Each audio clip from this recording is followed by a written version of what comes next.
चंद्रशेखर आचार्य से कहा कि आप दूसरे पथ से जाके सीधे शांतिपुर चले जाएं और प्रभु के सन्यास की बात उनसे बता दें और उनसे ये भी बता दें कि प्रभु गंगा की ओर आ रहे हैं तो वो नौका लेकर यहाँ पर आ जाएं ताकि उनके घर उनको ले जा सकूँगा। चंद्रशेखर आचार्य ने जाकर प्रभु के सन्यास की बात कही है। बड़े दुखित हुए हैं, किंतु प्रभु का दर्शन पाऊंगा, उनकी आज्ञा सुनकर नौका लेकर वो गंगा पर आ गए हैं। अब नित्यानंद प्रभु उधर से भागते हुए जब सन्मुख आए तो प्रभु देखें श्रीपाद, देखिए धा की उन्मत्त अवस्था में प्रभु को बोध नहीं कि तो मेरे साथ ही थे। बोले श्रीपाद तुम कहाँ वृंदावन, तुम वृंदावन, क्या तुम भी वृंदावन जा रहे हो?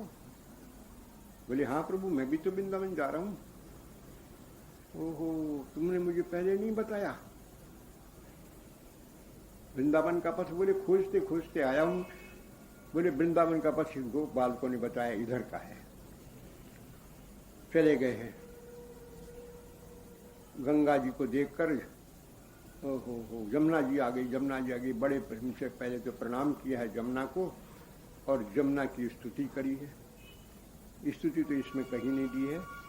श्री राधे भजे कलिंद नंदिनी दुरुंत मोह भंजनी माम पुनातु सर्वदा अरविंद बंधु नंदिनी। ये रूप गोस्वामी जी की स्तुति है गंगा जमुना जी की। प्रभु ने क्या स्तुति की जमुना जी की, और प्रभु उसमें जमुना जी में स्नान करने लगे। थी तो वो गंगा, जमुना स्नान कर ले। फिर देखा कि एक नौका आ रही और नौका पास आ गई तो उसको देखा अद्वैताचार्य खड़े। तुम आचार्य, तुम अद्वैताचार्य, जैसे कोई भूले भटके से पूछ रहे। बोले हाँ मैं ही आपका दास अद्वैताचार्य। बोले आपको कैसे पता लगा कि मैं वृंदावन जा रहा हूँ? जो आप भी वृंदावन जा रहे हो और नौका ले गया हो जमने की। अब उनकी भाव दशा को अद्वैताचार्य समझे। उन्होंने कहा प्रभु ये तुम्हारी जो दीवानगी, तुम्हारी मदोन्मत्ता है, अब थोड़ा सा इनका शमन करो। ये जमुना नहीं ये गंगा है। अब नित्यानंद प्रभु श्रीपाद तुमने मुझे धोखा दिया। बोले मैंने कब कहा था? तो गोप बालकों ने कहा था। और यदि मेरा धोखा है तो धोखा सही। 3 दिन के हम भूखे हैं, अब तुमको तो न भूख है न प्यास है, श्री कृष्ण प्रेम में मत्त हो रहे हो, और हम तो 3 दिन के भूखे हैं। अगर शांतिपुर चल के इनके यहाँ कुछ आहार करेंगे तो इसमें आपको क्या आपत्ति है? श्री राधे।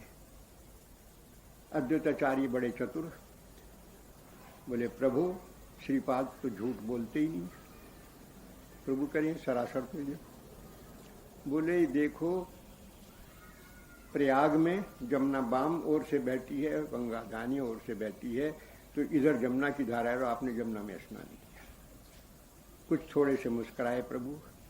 नौका पर बिठाकर नवीन काशाय वस्त्र लेकर आए थे, वो पहनाए क्योंकि गीले वस्त्र पहन स्नान किया था, और साथ लेकर शांतिपुर पहुंचे।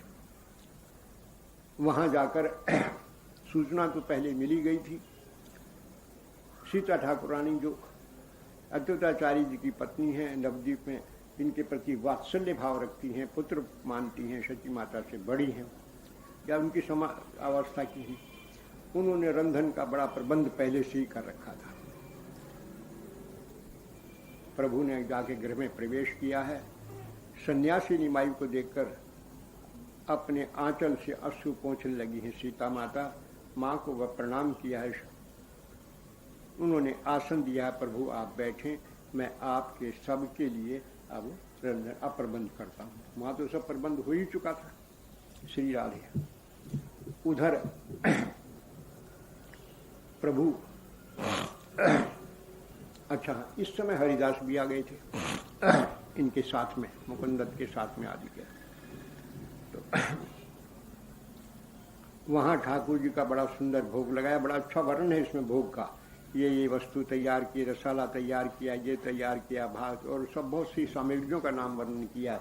वो सब सुंदर तैयार करके और ठाकुर जी के भोग दे दिया।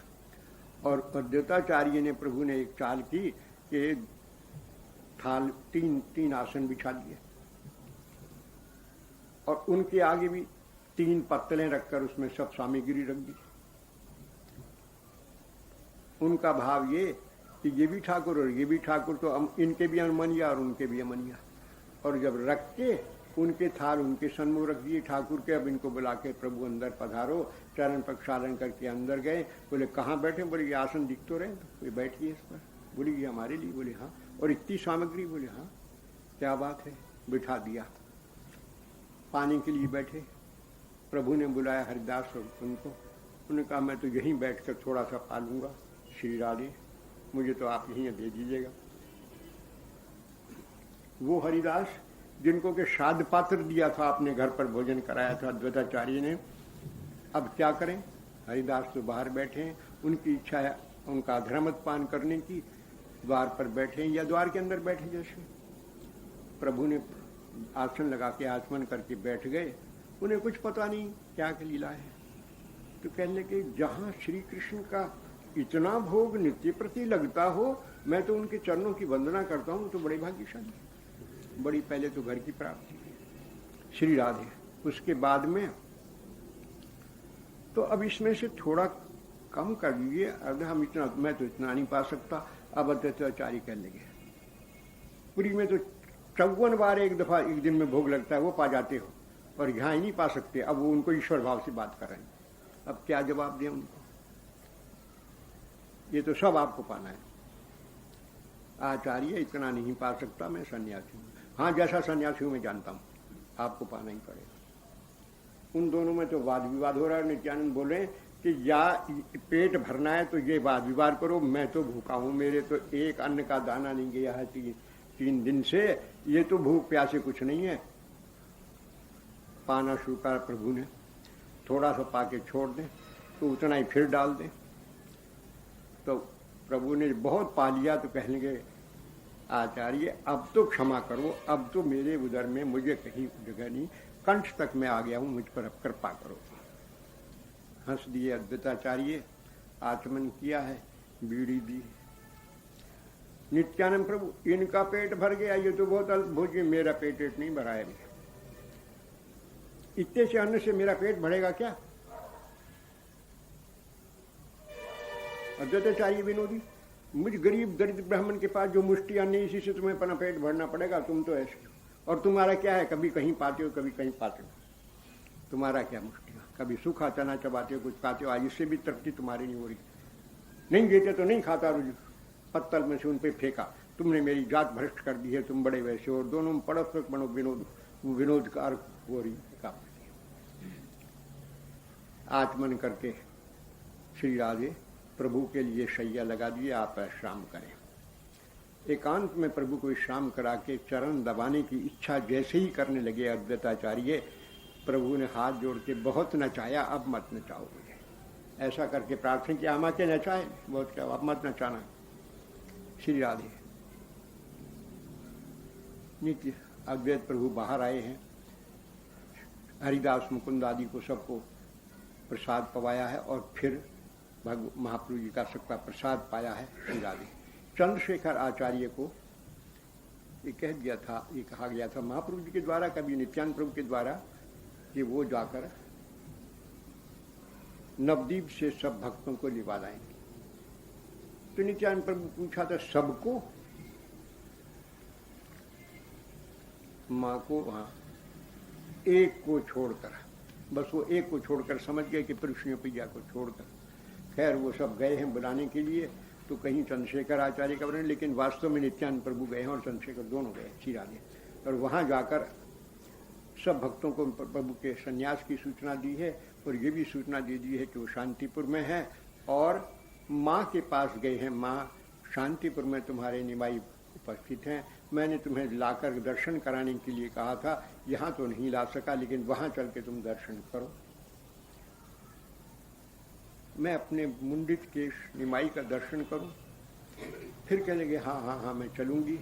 विष्णु प्रिया, चल। विष्णु प्रिया को नाम सुनते ही छिटक गए नित्यानंद प्रभु के, इनके लिए तो निषेध किया था। माँ तुम ही अकेली चली चलो। अब माँ समझ गई, बोले नहीं, अगर विष्णु प्रिया जाएगी तो मैं भी नहीं जाऊंगी। श्री राधे। विष्णु प्रिया ने खड़े खड़े एकांत में सब सुन लिया, समझ गई कि सन्यासी को अपनी पत्नी का दर्शन निषेध है, और वो जान गई थी धर्म के लिए। माँ के चरणों में प्रार्थना करते, माँ तुम जाओ अपने उनको, नहीं तो उनको बड़ा दुख होगा, मैं दुखनी यही रह कर उनका स्मरण कर लूँगी, मुझको। श्री राधे। नित्यानंद प्रभु माँ को आदि को सबको लेकर और यहाँ पर आए। उधर नदिया वासियों ने सुना कि इस प्रकार से प्रभु शांतिपुर में आए हैं, तो सब बिना नौका के, कोई तैर कर, कोई घड़ों पर बैठकर, कोई कैसे भागते भुगते, सबके सब बहुत सारे यहाँ चले आ रहे हैं। शची माता को आने की सूचना पाकर महाप्रभु द्वार पर से आए हैं। माँ की अभ्यर्थना करके दंडवत की है, माँ की परिक्रमा की, प्रणाम किया है। मुंडित केश अपने पुत्र को देखकर माँ रो पड़ी है, हृदय से लगाया है। माँ का हाथ पकड़ कर अद्वैताचार्य अंदर ले गए हैं। अंदर ले जाकर, बेटा तूने जो कहा था वो कर दिखाया ना। श्री राधे। माँ मुझसे बड़ी भूल हो गई है, मैंने अपने अल्पबुद्धि से संन्यास ले लिया है, अब तुम जैसा कहोगी माँ मैं करूँगा। बहुत माँ को प्रबोध कराया है, इस प्रकार से वहाँ रहना महाप्रभु ने कहा। तो इसमें लिखा है कि 10 दिन तक प्रभु अद्वैताचार्य जी के यहाँ शांतिपुर में रहे। अब भक्तों का जब आगमन हुआ है, प्रभु ने सबको आलिंगन दिया है और सबसे कहा है कि मैं सदैव तुम्हारा हूँ, तुम्हारे ही पास रहूँगा। श्री कृष्ण के अन्वेषण के लिए, प्रेम की प्राप्ति के लिए, नाम के वितरण के लिए मैं जा रहा हूँ, मुझे वृंदावन जाना है, मेरे प्राण छटपटा रहे हैं। और सबको प्रबोध किया प्रभु ने। अब जितने भक्त थे उनके ठहरने का प्रबंध किया है कि अद्वैताचार्य जी ने, भक्तों को सबका वास स्थान दिया है।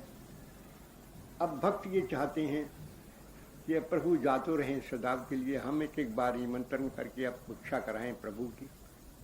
माँ ने प्रार्थना की है कि तुम लोग तो फिर भी मेरे निमाई को देख सकोगे, मेरा तो ये अंतिम दर्शन है, ये तो जहाँ भी रहेगा कि मेरे पास तो आने का नहीं है, इसलिए अब मैं अपने हाथ से रंधन करके जब तक यहाँ रहे मैं पाना चाहती हूँ।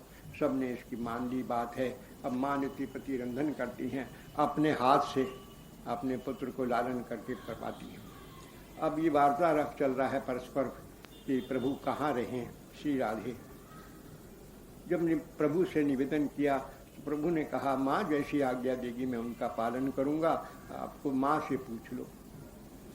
भक्तों ने देखा ये तो बहुत ही अच्छी बात है, यदि माँ कह देंगे तू यहाँ रहे, नवदीप में रहे, तो बहुत ही अच्छा हो जाएगा, प्रभु आज्ञा पालन करेंगे। तो सबने जाके माँ से निवेदन किया कि माँ प्रभु ये सत्य कह रहे हैं कि वो आपकी आज्ञा का पालन करेंगे, आपके प्रति उनका बड़ा प्रेम आदर भाव है, माँ को दुखी नहीं करेंगे, तो आप उनसे कह दो कि वो यहाँ नवदीप में रहे। माँ ने कहा ये मेरा मैं जानती हूँ निमाई मेरी आज्ञा का पालन करेगा, पर यदि उसमें उसकी निंदा हो और उसका धर्म जाए तो ये मैं भी नहीं सहन कर सकती।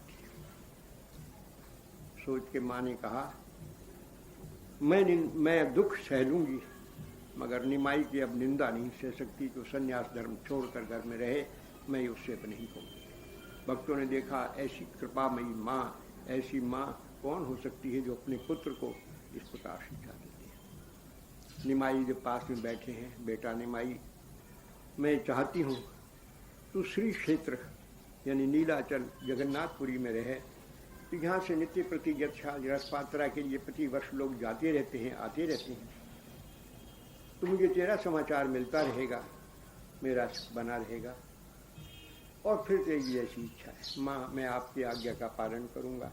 इस प्रकार से प्रभु 10 दिन तक वहाँ रहे हैं। 10 दिन बाद माँ से आज्ञा मांगी है नीलाचल जाने के लिए। श्री राधे।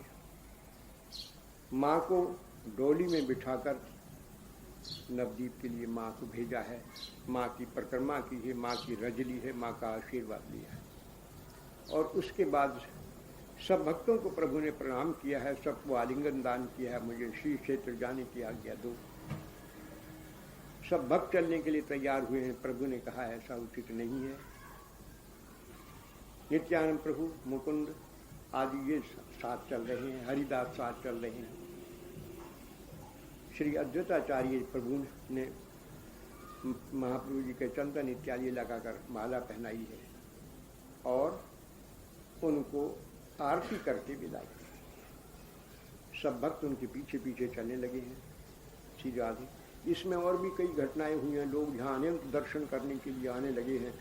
तो प्रभु जाकर एक मकान में, एक दूसरे के मकान में, दूसरे ग्राम में, कुलिया ग्राम में छिप गए हैं।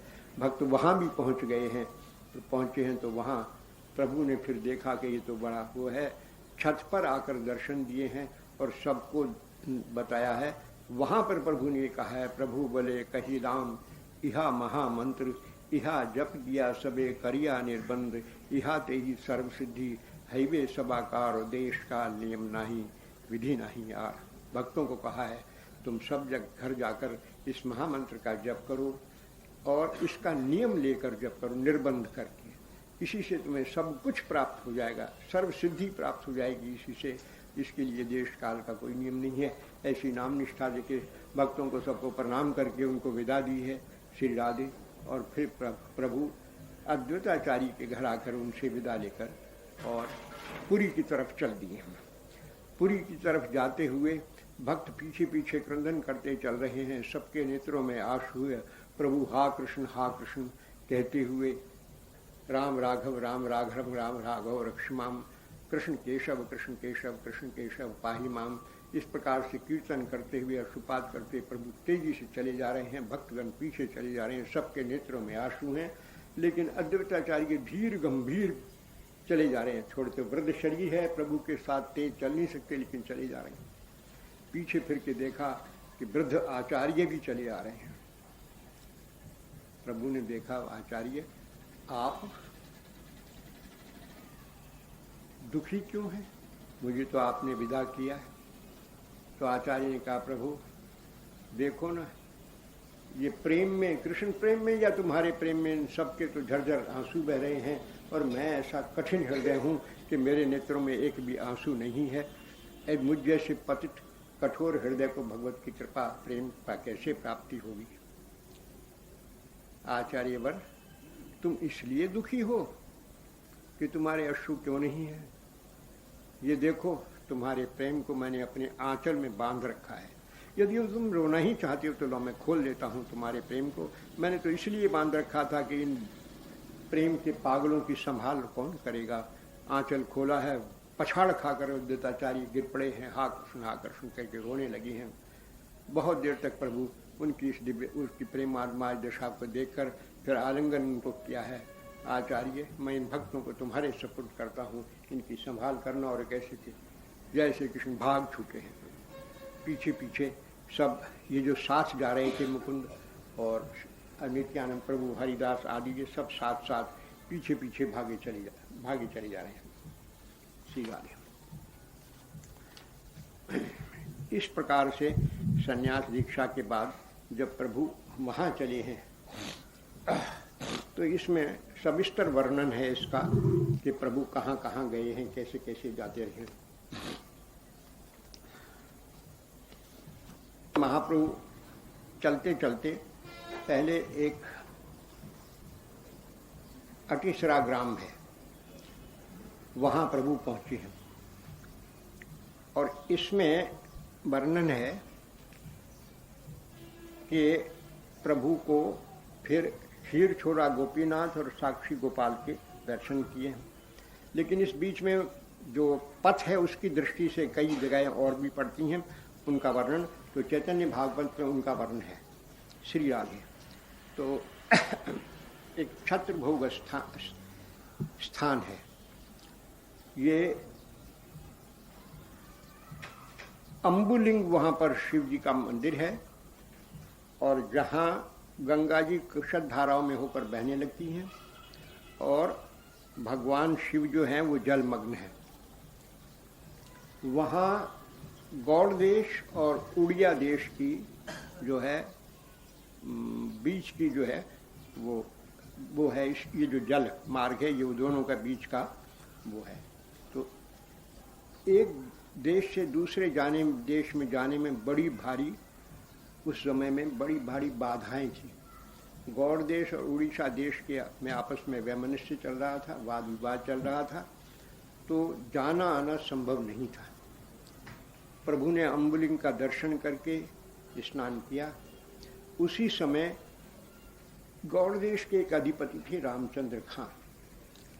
ये वो रामचंद्र खां नहीं है जिन्होंने वेश्या भेजी थी, दूसरे।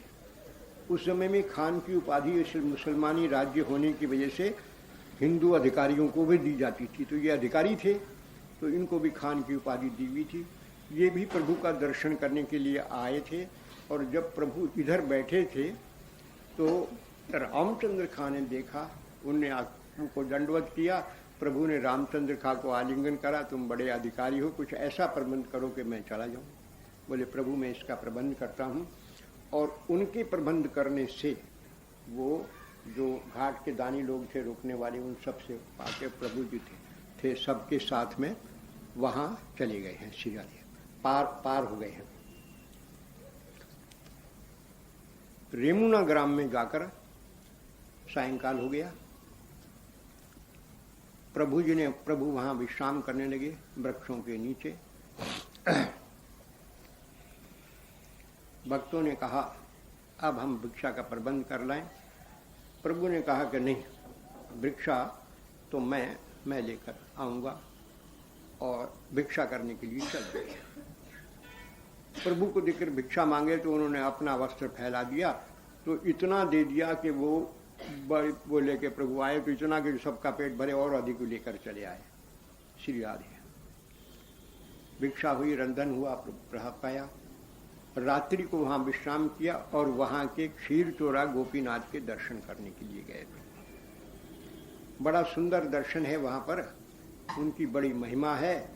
महाप्रभु जी जिसको दर्शन कर रहे थे उनके चरणों में, तो उनकी माला गिरी और उनके ऊपर माला गिर गई। माला गिरने से परम आनंदित हुए प्रभु। भक्त लोग वहाँ कीर्तन करने लगे। पुजारियों ने प्रभु का ये प्रेम उन्माद और भक्तों की ये प्रेम ना कीर्तन देखा, बड़े प्रसन्न हुए और रात्रि को वहीं विश्राम करने के लिए कहा। वहीं प्रसाद पाकर प्रभु ने विश्राम किया। भक्तों ने पूछा प्रभु ये क्षीर चोरा गोपीनाथ की क्या लीला है, इनके नाम के आगे क्षीर चोरा क्यों लगा हुआ है? तो प्रभु ने अपने मुख से बड़ी सुंदर कथा सुनाई है, जिस कथा में कि माधवेंद्रपुरी का चरित्र भी और क्षीर चोरा गोपीनाथ नाम क्यों पड़ा, ये सब बताया है। बोले प्रेम के निधि, प्रेम के आद्याचार्य माधवेंद्रपुरी, जो महाप्रभु जी के गुरु, ईश्वरपुरी के गुरु, बोले वो भ्रमण करते हुए, प्रेम दान करते हुए ब्रजमंडल में पहुंचे। ब्रजमंडल में पहुंचे, गिरिराज की जब परिक्रमा कर रहे थे, कुंड के ऊपर, कोई कहते हैं चक्र कुंड के ऊपर, कोई दूसरे कुंड के ऊपर, वहाँ बैठे हुए वो नाम गान कर रहे थे और नाम का कीर्तन करते, प्रेम की अश्रुधारा बह रही थी। इनकी अयाच की वृत्ति थी, कुछ नहीं मांगा करते थे किसी से। अयाच की रूप से जो कोई दे देता उसी से अपना उदर पोषण कर लेते थे, नहीं तो भूखे रह जाया करते थे। श्री राधे। सायंकाल होने को आया तो एक श्याम वरण गोप बालक आया, सिर पे पाग बांधर किए, नीचे अंगरखी और छोटी धोती है, हाथ में एक पात्र लेकर आया जिसमें दूध था। बोले गोसाई, हाँ तुम यहाँ भूखे क्यों बैठे हो? हमारे गांव में कोई भूखा नहीं रहता है। अन्न भिक्षा कर लेते हैं, कोई भिक्षा मांग लाता है, नहीं तो दूध मिल जाता है। जो भी है इस गांव की रीत नहीं कि यहाँ कोई भूखा रहे, यहाँ सबका भरण पोषण होता है। मैं दूध लेकर आया हूं, तुम उपवासी बैठे हो, ये अच्छा नहीं है, ये दूध पान करो। बोले भैया, उसकी पहले तो छवि देखी, एक भोला भाला बालक खड़ा हुआ मुस्करा रहा है, और छलिया ने बड़े चतुर तो हैं, बंसी घां खोसने के बजाय घां खोसी, पहचान न पाए उनको। भक्त से कब तक छिपेंगे, अपना कार्य करना। हमारे गांव की रीत है, उपवासी को हम भूखा नहीं रहने देते हैं। और यहाँ बहुत सी स्त्रियां आई थी, उन्होंने स्नान करने, उन्होंने देखा था कि सुबह से बैठा है, नाम कर रहा है, कुछ नहीं खाया है। उनने जा कहा है तो मैं लेकर आया हूँ दूध पी लो, मैं अभी पात्र लेके आ जाऊँगा, मेरी गैयाओं का दूध निकालना है मुझे। अच्छा लगा, ले लो। बड़े प्रेम से माने से भोग लगा के दूध पाया है, पात्र धो के वहाँ रख दिया। और वो बालक जाकर आने वाला तो था ही नहीं, आया ही नहीं। बहुत देर हो गई।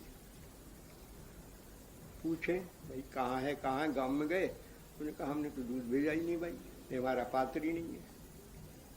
जाने क्या लीला हुई है। आके उसी कुंड के पास एक वृक्ष के नीचे शयन कर गए। रात्रि में स्वप्न दिया है, एक त्रिभंग ललित ठाकुर जी की छवि है। श्री राधे आप कह रहे हैं कि मैं यहाँ कुंज में, एक सघन कुंज है, इसमें मैं शयन कर रहा हूँ। मृच्छों के भय से मेरे पुजारियों ने मुझे यहाँ दबा दिया है, मैं बहुत दिन से भूखा हूँ, मैं बहुत कष्ट में हूँ। तुम किसी भी प्रकार से मुझे यहाँ से निकाल के मेरे सेवा स्थापित करो। मेरा स्वप्न खुला, स्वप्न तो सच्चा सा दिखा और मैं ही तो दूध लेकर आया था। बड़े आनंदित हुए, प्रेम में नृत्य करने लगे। ग्रामवासियों को जाकर अपने स्वप्न का वृतांत सुनाया। भैया चलो तो सही, यहाँ कोई सघन कुंज जो है, अरे वहाँ तुम्हारे ठाकुर हैं, ऐसा मुझे सपना हुआ। तूने कहा बाबा उस कुंज में तो घुसने का रास्ता नहीं, जब तक काटा नहीं जाए, बड़ा कठिन मार्ग है। बोले जैसे भी करो, तो फावड़े आवड़े सब ले लिवा के ब्रजवासी उनके साथ हो गए हैं, मार्ग बताया है और जाकर उस कुंजों को और द्वार को काट के द्वार बनाया है। अंदर जाके रज जो है उसको खोद खोद के उठाने लगे हैं। आपने कहा भैया थोड़ा धीरे धीरे उठा निकालो, कहीं क्षत विक्षत न हो जाए प्रभु का श्री विग्रह। जब थोड़ी देर खोदने के बाद में देखा है तो नीचे प्रभु का श्री विग्रह, जो अब तो श्रीनाथ जी हैं, उस समय गोपाल कहलाते थे, वो प्रकट हुए हैं। सब ने बड़ी जय जयकार करी है। भक्तजन सब उनको लेकर आए, बड़े भारी हैं तो बलवान पुरुष उठा उठा के लेकर आए और लाकर वहीं एक शिलाखंड पे उनको विराजमान कराया और एक शिलाखंड पीछे कर दिया सहारा देके ब्रजवासियों ने। अब सायंकाल हो चुका था। ब्रजवासियों से कहकर अब अगले दिन ठाकुर का स्नान, अभिषेक, तो भर भर के घड़े ब्रजवासी दूध ला रहे हैं, दही ला रहे हैं, जल ला रहे हैं।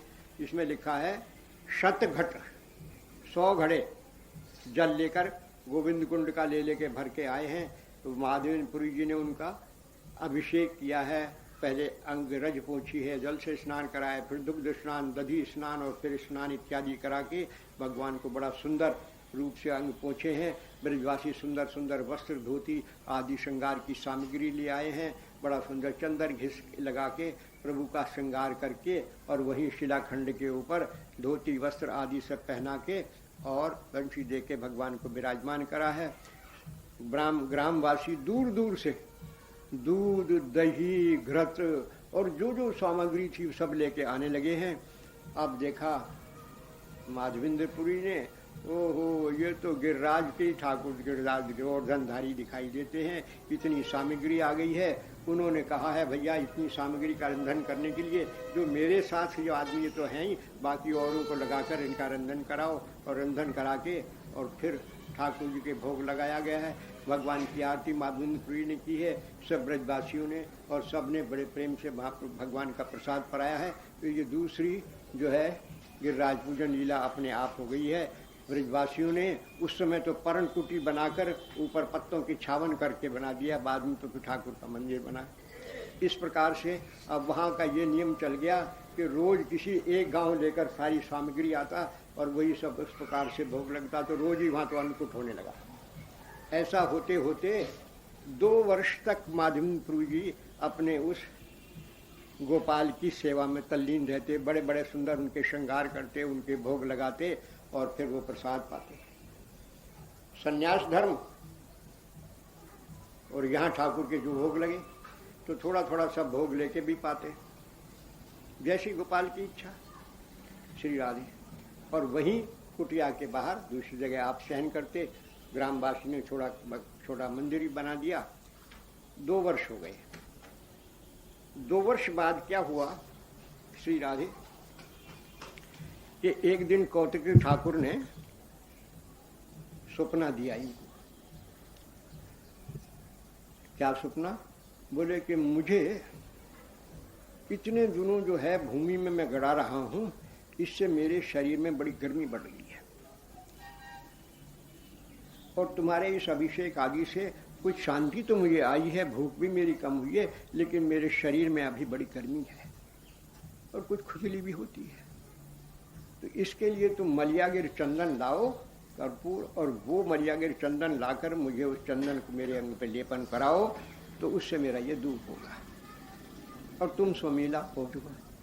माधवेंद्र प्रभु की इस आज्ञा को मानकर बड़े ही आनंदित हुए, बहुत आनंदित हुए श्री राधे। यहाँ इसमें जो प्रसंग दिया है, इसमें 2 श्लोक दिए हैं, एक विश्वनाथ चक्रवर्तीपाद का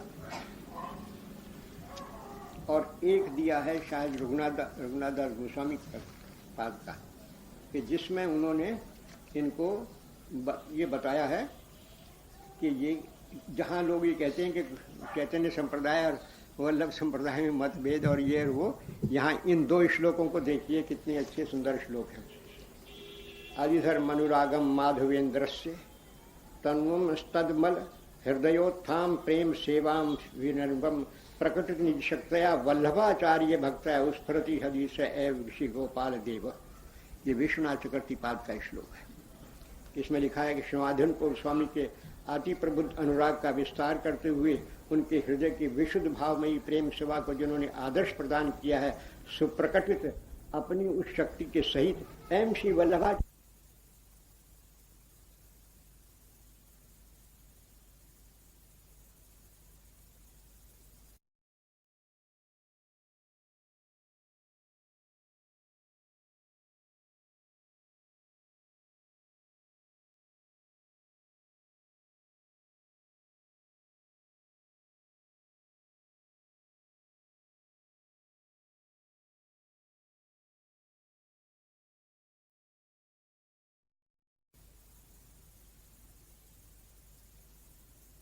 पुलकित तनुर्हि श्री विठ्ठलोस्य रूप सख्ये प्रणय मणिसर स्वम हंत तस्मयी ददाने प्रणपति गिरिपट्टे सुष्टु गोपाल राजा। ये उनका श्लोक है। ये विठ्ठल नाथ जी की महिमा इसमें कही है, जो श्री गोपाल विठ्ठल जी के सख्य प्रदान विविध भजन रूप पुण्य द्वारा पुलकित हुए हैं एवं इष्ट नाम ग्रहण पूर्वक श्री विठ्ठल जी को जिन्होंने प्रणय रूप मणिमाला प्रदान की है, विश्व गोपाल राज गिरिराज पर प्रतापित होकर मनोहर रूप से विराजमान हो रहे हैं। ये देखिए कितने दोनों भाव, कैसी कहाँ सांप्रदायिक भाव है, किस प्रकार से इनकी महिमा। अब जो प्रभु की आज्ञा मिली श्री राधे, तो अपनी इस सेवा को 2 गौड़ीय भक्त जो आ गए थे उनको संभलाकर और प्रभु की आज्ञा मांगकर और श्री माधवेंद्रपुरी चल पड़े हैं श्री क्षेत्र के लिए, क्योंकि चंदन वहीं मिलता है कटक की तरफ। तो वो विविध प्रकार से भजन करते हुए जा पहुंचे हैं ये क्षीरचोरा गोपीनाथ के स्थान पर। वहां जाकर सायंकाल में दर्शन किया है तो देखा बड़ी भावपूर्ण यहाँ पर तो सेवा होती है। मन में इच्छा पैदा हुई कि जैसी यहाँ सेवा होती है ऐसे ही मैं अपने गोपाल की सेवा करूं। तो वहाँ के पुजारियों से, सेवकों से पूछा कि यहाँ किस रूप से सारी सेवा परिपाटी का पता लगाया। तो उन्होंने कहा कि यहाँ हमारे ठाकुर को विविध प्रकार के व्यंजन भोग लगते हैं और एक विशेष प्रकार की अमृत केली नाम की खीर भोग लगती है। उसका नाम अमृत केली, बड़ी सुंदर खीर भोग लगती है और वो खीर हमारे इनको बड़ी प्रिय है। इनके मन में इच्छा हुई कि उस खीर का यदि स्वाद पता लग जाए या उसकी विधि मालूम हो जाए तो मैं अपने गोपाल देव को ये खीर पाऊं। पर इनकी तो अयाज की वर्ती मांगते तो किसी से कुछ थे नहीं। जब पुजारियों ने आरती की तो वहाँ 12 पात्रों में उनके सामने खीर रखी जाती है। यानी क्या विधि, 12 पात्र क्यों रखे जाते थे ठाकुर जी के, कि या तो 12 उनके सखा वखा, ये क्या लीला, 12 पात्रों में खीर रखी जाती थी भोग के लिए। तो माधवेंद्र पीर ने दर्शन किया, बड़ी सुगंधित है, और दर्शन करके और चल दिए, मांगा किसी से कुछ नहीं। पुजारियों ने भोग उसार कर ठाकुर जी की शयन आरती करा दी और सो गए। और माधवेंद्रपुरी जी महाराज की तो अयाज की वृत्ति, किसी से कुछ मांगते नहीं थे। एक हाट पर जाकर, हाट कहते हैं दुकान को, कुठिया कोठड़ी कोई भी समझिए, उसमें जाकर शयन कर गए। वृक्ष के नीचे वो हाट थी, वहाँ बैठे बैठे भगवत नाम करते हुए लेट गए, मांगा मुंगा किसी से कुछ नहीं। इधर जब हुई निशा तो ठाकुर ने, गोपाल जी ने अपने पुजारी को सपना दिया। बोले देखो, मेरे वस्त्रों के पीछे मैंने एक खीर का पात्र छिपा के रख दिया है। वो मेरे भक्त हैं, उनका नाम माधवपुरी माधवेंद्रपुरी है, उनको जाकर ये दुख। पुजारी की आंख खुली, स्वप्न तो प्रभु का है। झट स्नान करके द्वार खोल के देखा तो पात्र छिपा रखा था। अरे भूल हो गई, 12 पात्र में से 11 हमने हटाया और प्रभु ने एक छिपा दिया, हमको पता ही नहीं पड़ा। प्रणाम करके प्रभु ये आपकी क्या लीला है, और आए। अब ढूंढे माधवेंद्रपुरी कहाँ है, तो पुकारते फिर रहे हैं रात के वक्त में, माधवेंद्रपुरी कहाँ है। प्रभु ने उनके लिए खीर भिजवाई है, गोपाल प्रभु की कृपा है। माधवेंद्रपुरी कौन है, माधवपुरी कौन है। अपना नाम सुनकर चौंके, बाहर आके पूछा, भाई ये दास है, इसी को माधवेंद्रपुरी कहते हैं। पुजारी प्रणाम करके कि आपके लिए प्रभु ने ये खीर छिपा के रखी थी, ऐसी विविध लीला उन्होंने की है, और ये खीर मैं लेकर आया हूँ आपके लिए। बड़े विभल हुए, पुजारी के चरणों में नमन करने लगे और खीर का पात्र हाथ में ले लिया। पुजारी इनका नमन आदर करके वापस चला गया। आपने उस खीर को बड़े प्रेम से पाया, और पाने के बाद में उसका स्वाद भी, उसकी विधि, उसमें क्या क्या पड़ा सब पता लगा के, और उसकी जो वो मट्टी का पात्र था उसे तोड़ के अपने आंचल में बांध लिया। ये तो उनका दिया हुआ प्रसाद है, ये मट्टी का पात्र भी, और नित्य प्रति एक टुकड़ा कूटे हैं वो भी फाँक दें, मट्टी का टुकड़ा। इस प्रकार से तब से इनका नाम पड़ गया क्षीर चोरा गोपीनाथ। ये महाप्रभु जी सुना रहे हैं अपने भक्तों को कथा, नीलाचल जाते समय परम आनंदित हुए। सुबह उठ के भक्तों ने परिक्रमा की, क्षीर चोरा गोपीनाथ की, नित्यानंद प्रभु कौतुकी। प्रभु दादा गुरु को तो दे दी उन्होंने खीर, और तुम्हें तो बिन इनके पोते शिष्य, उनके लिए कुछ नहीं, और अपने लिए नहीं कहा कि मैं भी उनका शिष्य हूं। जी गोपाल की क्या लीला है। प्रभु हंसने लगे, विनोदी तो है नित्यानंद प्रभु। इतनी देर में वो सेवायत पुजारी जो उठाए, बोले आज सब लोग आप यहीं प्रसाद पाएं, आपके कीर्तन से हमारे प्रभु और सब यहाँ के नगरवासी बड़े प्रसन्न हैं। नित्यानंद प्रभु की ओर प्रभु ने देख के कहा कि देखो क्या लीला है, सबको प्रसाद पवाया, वो खीर सब प्रसाद हुई। नित्यानंद प्रभु बोले, हैं तो ये तुम्हारे ठाकुर हैं तो सच सत्य बिल्कुल, कैसी अंतर की जानते हैं। वहाँ से खीर पाके रात्रि को वहीं शयन किया है प्रभु ने, और श्री राधे फिर वहाँ से आगे गमन किया है। इसी और गमन करके इसके बीच की कई घटनाएं छोटी मोटी हैं, उनका मैं निवेदन कर देता हूँ ताकि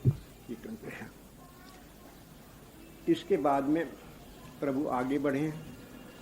आगे बढ़कर एक घाट पर एक धोबी जो था रजक, वो अपने वस्त्र धो रहा था। कौतुकी प्रभु उसके पास पहुंचे, धोबी से बोले, भैया हाँ। वो नीचे नजर करे, बोले हरि बोलो, एक बार हरि हरि नाम बोलो।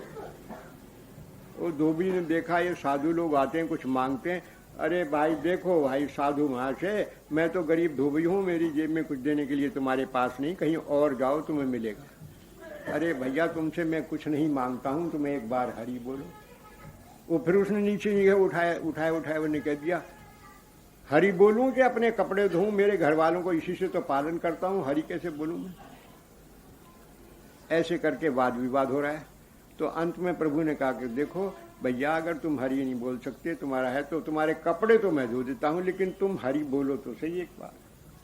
अब उसने देखा ये साधु कुछ नहीं मांगता, खाली हरि बुलाना कहा जाता है, और कपड़े धोने को लिए तैयार। उठा के दृष्टि डाली तो एक तेजस्वी स्वरूप सन्यासी, जिनकी कोटि चंद्र के सदर, जिनका मुखारबंद, मुख पे आंखें, नेत्रों में आंसू, मुख पर मुस्कान है, खड़े देख रहे हैं। बोले ठाकुर क्या करना होगा बताओ तो सही। बोले हरि बोलो। बोले अच्छी बात है, हरि बोलना प्रारंभ किया है, कपड़े तो दिए हैं छोड़। प्रभु ने किया उसका स्पर्श, और वो कपड़े छोड़ के हरि बोल करके वो तो नाचना शुरू कर दिया। बस कौतुकी प्रभु उसको नचा कर आगे बढ़ गए। आगे जब बढ़ गए, भक्तों ने देखा कि देखो नामदान की लीला हुई है यहाँ पर। कुछ दूर जाके प्रभु बोले मैं तो थक गया हूँ। अरे कभी थकते नहीं, आज कैसे थक गए, वो खेल देखना है ना अब ये तो आगे का। नित्यानंद प्रभु बोले अभी श्री क्षेत्र बहुत दूर है। बोले नहीं मैं तो थक गया। तो दूर जाके एक पेड़ के नीचे बैठ गए, भक्त भी बैठ गए, थोड़ा थोड़ा नाम कीर्तन भी हो रहा है। उधर धोबन ने क्या देखा कि दोपहरा हो गया, अभी तक वो आया नहीं है, यहाँ रोटी धरी है, क्या हो गया क्या नहीं हो गया, कहीं डूब तो नहीं गया। तो वो धोबन आई तो देखा कपड़े तो सारे घाट पे धरे हैं। उनका कहाँ चला गया, देखें तो वो तो नृत्य कर रहा है ना, हरी बोल और नाच रहा है, आंखों से अश्रुधारा बह रही है। अरे मेरे तो पति को वो भूत लग गया। जाए उसके पास पहुंची है और उससे कहने लगी, ये क्या है, तू क्या कर रहा है, पागल तो नहीं हो गया है, ये देख तो सही है क्या हो गया है, उठ तो सही है, कपड़े तो धो, वो तो देखो तो नाच रहा है। उसे पता ही नहीं हरि बोल कि तन में नेत्रों में अशुभ आ रहे, उसने समझा भूत लग गया। तो गांव में भागी कहिया और उनको, भैया चलो, मेरे पति को तो तुम्हारे जो रजक है उसके तो धोबी के तो भूत लग गया।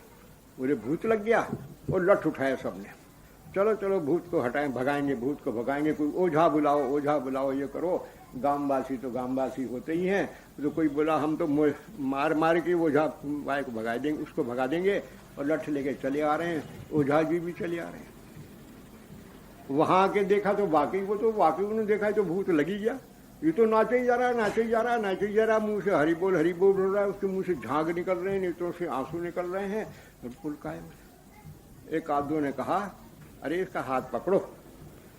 जिसने हाथ पकड़ा वो भी हरि बोल, पत्नी ने हाथ पकड़ा वो भी हरि बोल। नहीं कहा ये क्या हो रहा है कि बड़ा जोर का भूत लगा है, सबके सब लिपटो, इसके लिपटे सबके सब हरि बोल, सबके सब हरि बोल करके नृत्य करने लगे।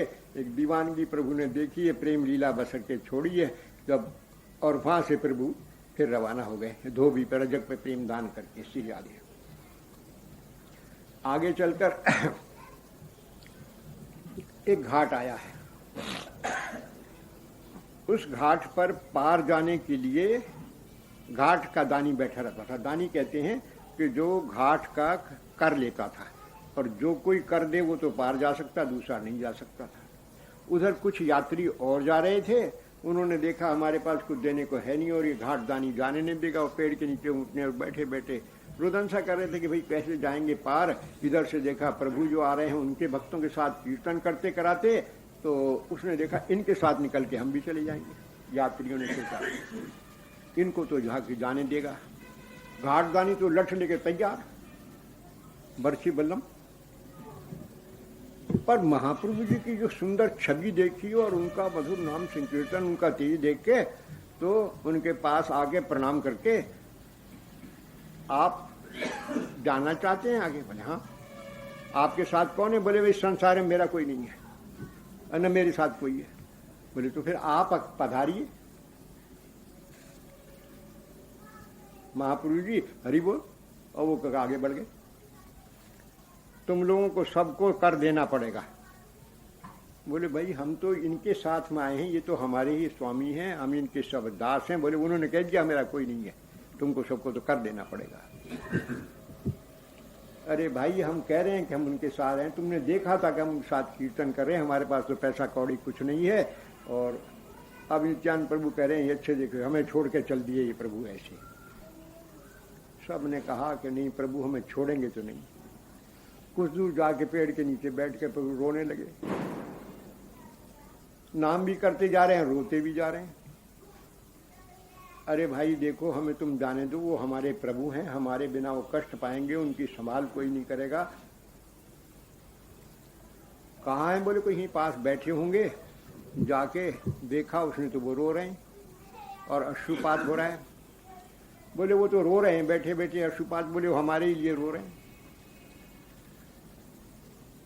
तुम हमें जाने दो, देखो तुम हमारे, यदि वो हमारे जाने से प्रसन्न होकर उठ जाएं तो ठीक है, अच्छा तो तुम चलो। सबके सब पार हो गए, जाके प्रभु को घेर के सबने कीर्तन किया। प्रभु बड़े प्रसन्न हुए, हृदय से सबको लगाया, वो समझ गया कि तो इनके साथ ही हैं। वहाँ से घाटदानी को, तो अब घाटदानी ने इतना बिना कर लिए जाने दिया है, तो प्रभु के पास देने के लिए क्या चीज़ है? घाटदानी को आलिंगन किया है और उसको प्रेम में दीवाना कर दिया। अब घाटदानी अपने गले बछड़े तो ऊपर बर्छी वो तो पटका के वो तो घाट पे ही नाच करने लगा। इस प्रकार से प्रेम दान करके प्रभु आगे बढ़ गए। इसमें गांवों के नाम तक भी दिए, जिधर होते होते प्रभु जा रहे हैं जैसे जैसे। तो मैं तो थोड़ा सा निवेदन करता हूँ। अब इसके बाद में प्रभु एक गांव में पहुंचे हैं, वहाँ कपोतेश्वर महादेव जी का दर्शन है, और वहाँ तो और माद्रा नदी ऐसा कुछ उसका नाम है, भूल रहा हूँ याद है। तो वहाँ पर प्रभु एक जगह पर उन्होंने विश्राम किया है। जगदानंद इनके साथ में थे, वो बाद में आके मिल गए थे। वो उनका दंड कमंडल लेके साथ चलते थे। प्रभु जो कपोतेश्वर आदि दर्शन करने के लिए गए हैं, तो जगदानंद ने सोचा आने में विलंब होगा, इनके लिए कुछ भिक्षा का प्रबंध मैं कर लूं। तो दंड कमंडल रख के और वो भिक्षा करने चले गए। कौत की नित्यानंद ने देखा, ओ हो ये दंड यहाँ धरा है। पहले अपना दंड तोड़ चुके हैं नित्यानंद प्रभु, जो महाप्रभु जी ने विसर्जन किया था, वहाँ किया था। तो आपने क्या किया, दंड को तोड़ा, कमंडल को तोड़ा, और दंड को तोड़ ताड़ के और तो माद्रा नदी जो है उसमें विसर्जन कर दिया। प्रभु आए, जगदानंद जी ने सब भिक्षा का प्रबंध किया। भिक्षा प्रबंध करके जब आगे चलने के लिए हुए, दंड कमंडल कहाँ है? जगदानंद कहा मैं तो यहीं छोड़ के गया था। ये नित्यानंद प्रभु बोले प्रभु आपका दंड तो टूट गया। टूट के बोले क्या? वो तो विसर्जन हो गया। कैसे टूट गया? बोले प्रभु बात ये है कि आप तो हैं प्रेम में दीवाने, आप तो नृत्य करने लगते हैं और मैं आपको संभालता हूँ। वो दंड गया नीचे, उस पर गिरे हम दोनों का भारी वजन, और टूट गया वो। अब वो टूट गया और टूटने के बाद मैंने तो उसको विसर्जन कर दिया। और अगर ये आप नहीं मानते तो कुछ दंड देना है, बांस की जो है दंड उसका मुझे दे दीजिए। छोटा सा बांस ही तो था। प्रभु श्रीपाद तुम क्या बेनूत करते हो? सन्यासी के दंड में सब देवताओं का भी निवास होता है। बोले हाँ यही तो बात है, हम देवताओं को तुम्हारे कंधे पे कभी देखना पसंद नहीं करते। देवता तुम्हारे दास है। मैंने तोड़ दिया सो तोड़ दिया। अच्छा तो प्रभु नित्यानंद श्रीपाद अब मैं आप लोगों के साथ नहीं जाऊंगा, आपने मेरा दंड भंग किया, मेरा सन्यासी दंड टूटा है, मैं अकेला जाऊंगा। ऐसे करते हुए प्रभु आगे बढ़े सीधा आगे। लेकिन इस आगे दंड भंग के बीच में एक लीला रह गई, तो मैं अभी आपको भी थोड़ी सी निवेदन कर दूँ कि उसके बाद तो फिर 18 नल आ जाता है। उसके बाद साक्षी गोपाल पहुंचे। साक्षी गोपाल का दर्शन करने के लिए सब गए हैं, तो उन्होंने का दर्शन किया है। बहुत सुंदर प्यारी छवि, बड़ी सुंदर छवि है। और वहाँ राधा कुंड कृष्ण कुंड भी अब बन गए हैं, पहले भी कहते हैं वहाँ पर थे। तो वहाँ दर्शन करके और जब सब बाहर निकले हैं तुलसी चंदन इत्यादि लेके, माला इत्यादि लेके, तो प्रभु ने बड़ा उद्दाम कीर्तन किया, भक्तों ने कीर्तन किया। रात्रि को वहाँ विश्राम किया। तो प्रभु ने पूछा कि इनकी क्या लीला है? प्रभु से पूछा इनकी लीला, तो उनकी लीला नित्यानंद प्रभु ने सुनाई है।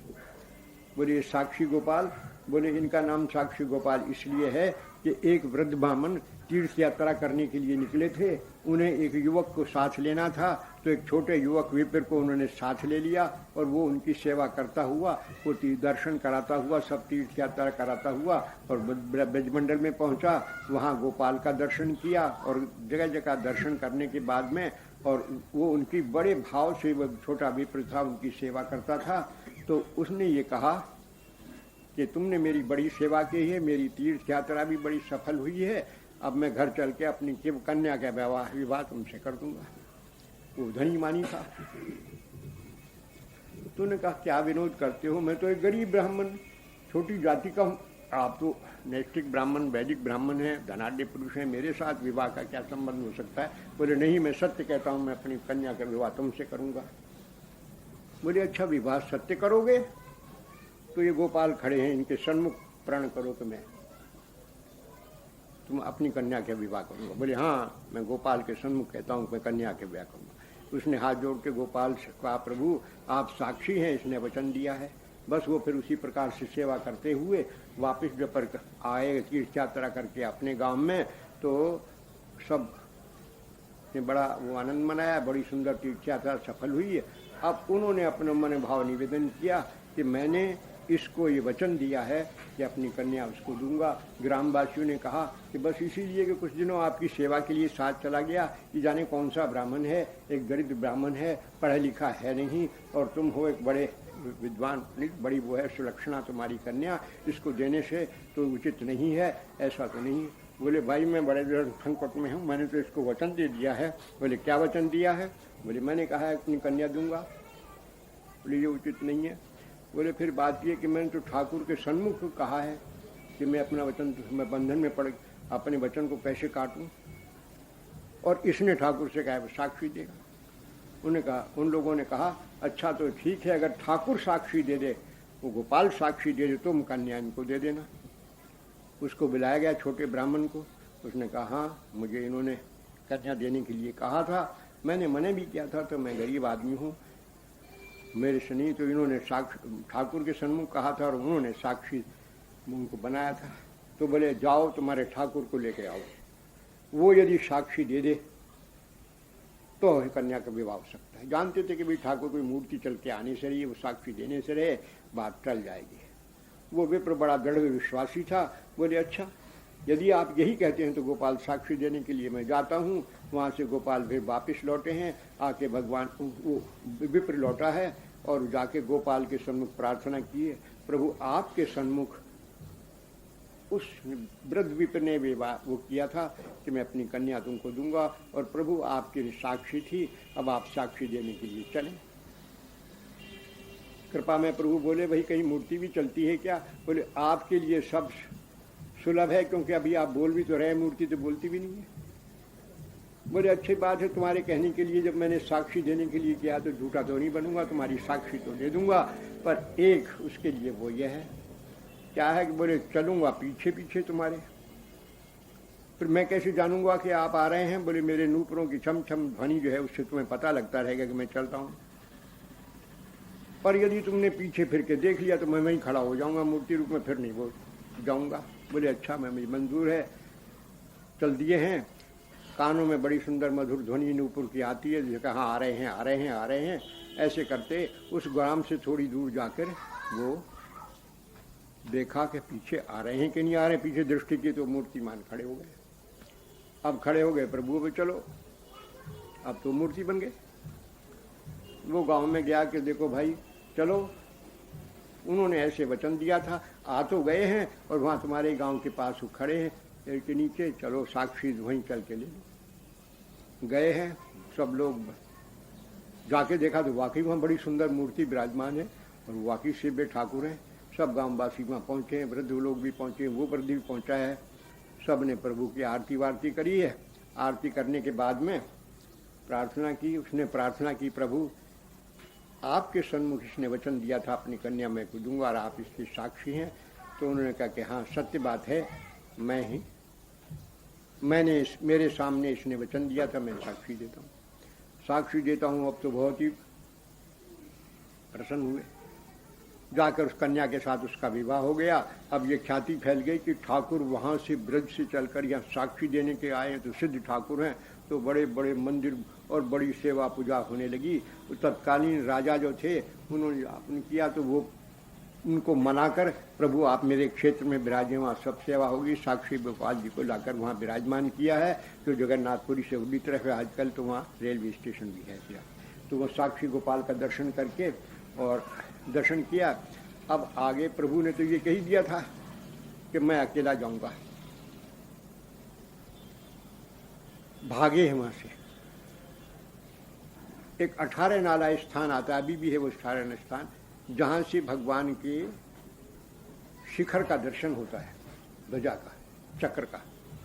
थोड़ी दूर पर वो स्थल है, वहां देखकर प्रभु ने पहले तो हा कर जगन्नाथ हा जगन्नाथ का गिर पड़े हैं, और फिर वहां से उन्माद भरी अवस्था में हा कृष्ण हा नाथ जगन्नाथ हा लीनाचल नाथ करते हुए भागे चले जा रहे हैं और सीधे मंदिर में घुस गए। श्री क्षेत्र में जाकर एकदम प्रणिपात किया, दंडवत गिरे हैं और भागे प्रभु की तरफ पकड़ने के लिए। पुजारियों ने रोक दिया है। वहाँ बड़े भाव से प्रभु ने दिव्य उन्माद में भरी व्यवस्था में कीर्तन प्रारंभ किया है। नेत्रों से अविरल अश्रुधारा बह रही है, मुख से झाग आ रहे हैं और दाम नृत्य कर रहे हैं। पुजारियों ने देखा ये कौन पागल घुस गया आके यहाँ पर, ये तमाशा हटाने के लिए चेष्टा कर रहे हैं। इतनी देर में वहाँ के राजगुरु सार्वभौम भट्टाचार्य वो दर्शन करने के लिए पहुँचे हैं। उन्होंने देखा है कि दिव्य ज्योति वाला ऐसा सुंदर सन्यासी, युवक सन्यासी ऐसा सुंदर कीर्तन कर रहा है, और इसके अंग में जो ये विकार हैं, तो ये अष्ट सात्विक विकार हैं, जो प्रेम के विकार हैं, जो से तो शास्त्रों में सुने वैसे हैं। ये कोई सामान्य सन्यासी तो नहीं है। जैसे ही उन्होंने, पुजारियों ने उनको बाहर निकालने किया तो उन्होंने सबको निषेध कर दिया, और कुछ सेवकों को साथ लेकर उस उन्माद भरी अवस्था में प्रभु को लेकर अपने घर पर आए हैं। प्रभु अचेतन अवस्था में पड़े हुए हैं। श्री राधे। इधर से ये सब भक्त जो हैं जगन्नाथ जी के द्वार तक के जब पहुँचे हैं तो पूछ रहे हैं कि यहाँ पर एक युवक सन्यासी इस प्रकार से आए हैं, क्या है?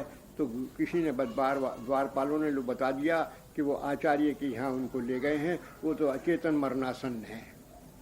तो सबके सब भागे, बोले जगन्नाथ के दर्शन पीछे करेंगे, पहले अपने प्रभु के दर्शन करें। वहाँ जाके द्वार पर जब उन्होंने नाम संकीर्तन किया है, उन्होंने अंदर बुलाया, उन्होंने कहा कि हम अपना परिचय दिया कि हम इनके साथ हैं, और ये हमारे प्रभु नवदीप चंद्र निताई चांद, और ये हमारे साथ आए हैं।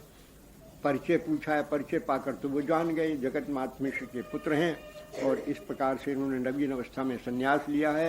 इनकी ये प्रेममयी दशा, ये सदैव ही वो लोग कहते हैं तो दशा इनकी सदैव होती रही है कि, और कैसा? बोले हम इनका उपचार करते हैं नाम संकीर्तन करके, इनको जगा लेते हैं। सब भक्तों ने नाम संकीर्तन किया है, प्रभु सचेतन हुए हैं, और फिर उन्होंने बिठाया तो फिर प्रभु ने सबका परिचय दिया। ये श्रीपाद नित्यानंद हैं, ये जगदानंद हैं, ये चंद्रशेखर हैं, ये मुकुंद इत्यादि इत्यादि। सार्वभौम भट्टाचार्य ने अपनी मौसी के मकान में, मौसी के यहाँ इनको ठहराया है, इनके रहने का प्रबंध किया है श्री राधे, और इनको जो प्रसाद इत्यादि का वजह किया। वह स्थान गंभीरा कहलाता है, विद्या ने काशी मिश्र का स्थान है, और वहाँ गंभीरा मंदिर में महाप्रभु जी विराजने लगे हैं। जगदानंद उनकी सेवा में है, और भक्त लोग वहाँ सेवा में रहते हैं। श्री राधे। इस प्रकार से प्रभु वहाँ पहुँच गए हैं, भक्तजन भी श्री जगन्नाथ जी के दर्शन करके, और श्री राधे वहाँ पर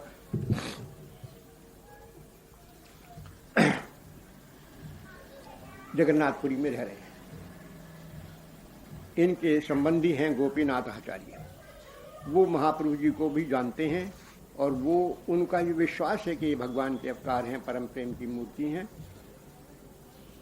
पर सार्वभौम भट्टाचार्य जो हैं बड़े विलक्षण वेदांती हैं, प्रकाशानंद की सत्ता से बड़े माने हुए विद्वान हैं वेदांत के। प्रकाशानंद के मन में भाव है कि ऐसे ही सुयोग्य, ऐसे सुदीप्त, ऐसे सुंदर और ऐसे विद्वान सन्यासी ने एक हीन संप्रदाय में, भारतीय संप्रदाय में सन्यास ले लिया है, उचित नहीं है। मैं इनका सन्यास जो है किसी सरस्वती आदि किसी बड़ी संप्रदाय में कराऊंगा, उनको वेदांत पढ़ाऊंगा, इनका ये नाचना गाना बंद कराऊंगा, और वेदांत की शिक्षा इनको दूंगा। सार्वभौम भट्टाचार्य ने उनसे कहा कि तुम ये प्रयास क्या? सार्वभौम भट्टाचार्य से गोपीनाथ आचार्य ने कहा कि क्या करते हो? ये साक्षात नारायण के अवतार हैं, प्रेम के लिए अवतरित हुए हैं, इनकी बड़ी महिमा नवद्वीप में जहाँ जहाँ है वो फैली हुई है। बोले तुम साक्षात नारायण? कौन से लक्षण, किस शास्त्र में लिखा है कि साक्षात नारायण है? सब जगह तो शास्त्रों में जिन अवतारों के नाम है उसमें इनका नाम नहीं है। तो गोपीनाथ आचार्य ने बता दिए, भागवत में देखो ये मिलता है। वो प्रमाण दे दिए हैं जिन जिन के द्वारा कि महाप्रभु जी के अवतार का प्रमाण भागवत में भी मिलता है, विष्णु पुराण में भी मिलता है। तो वो श्लोक इसमें दिए हुए हैं, उन्होंने उनको सुनाया श्री राधे। पर उनके विश्वास तो होने वाला था नहीं। धीरे धीरे महाप्रभु जी तो बड़े अंतर्यामी हैं, उनके कानों में बात गई या वो समझ गए। तो एक दिन सार्वभौम भट्टाचार्य के चरणों में बैठकर कहने लगे, आचार्य मैं तो अबोध हूँ, मैंने युवावस्था में संन्यास ले लिया है, मुझे वेद आदि का तो कोई बोध है नहीं, वेदांत मैंने पढ़ा नहीं है, और मुझे कुछ नहीं है, मैं तो आपकी शरण में हूँ, जैसा मेरे लिए उचित हो आप करिए। बस सार्वभौम भट्टाचार्य चाहते तो यही थे, यही तो चाहते थे। तो उन्होंने कहा, निमाई पंडित अब मैं तुमको वेदांत पढ़ाऊंगा, तुम नित्य प्रति अपने कृत्य से निमटकर यहाँ मेरे पास आया करो, मैं तुम्हें वेदांत पढ़ाया करूंगा। श्री राधे। अब वेदांत पढ़ाने की जो क्रिया प्रारंभ हुई है,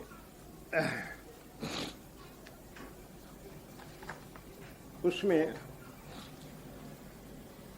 सार्वभौम भट्टाचार्य वेदों का भाष्य, वेदांत का भाष्य इत्यादि बोलते चले जाते हैं और गुम सुम मुंह नीचा किए प्रभु बैठे रहते हैं। सार्वभौम भट्टाचार्य ने कहा, तुम सुनते हो, नहू करते हो, नहा करते हो, तुम समझ रहे हो कि नहीं समझ रहे हो, ये क्या बात है? ऐसे तो वेद नहीं पढ़ा करते, कुछ तुम्हें प्रश्न उठता। महाशय यही श्लोक अर्थ सुनिए। हाँ, तो इसके बाद में महापुरुष जी पहले तो चुप रहे कि मैं तो अबोध हूं, मैं नहीं समझता हूं।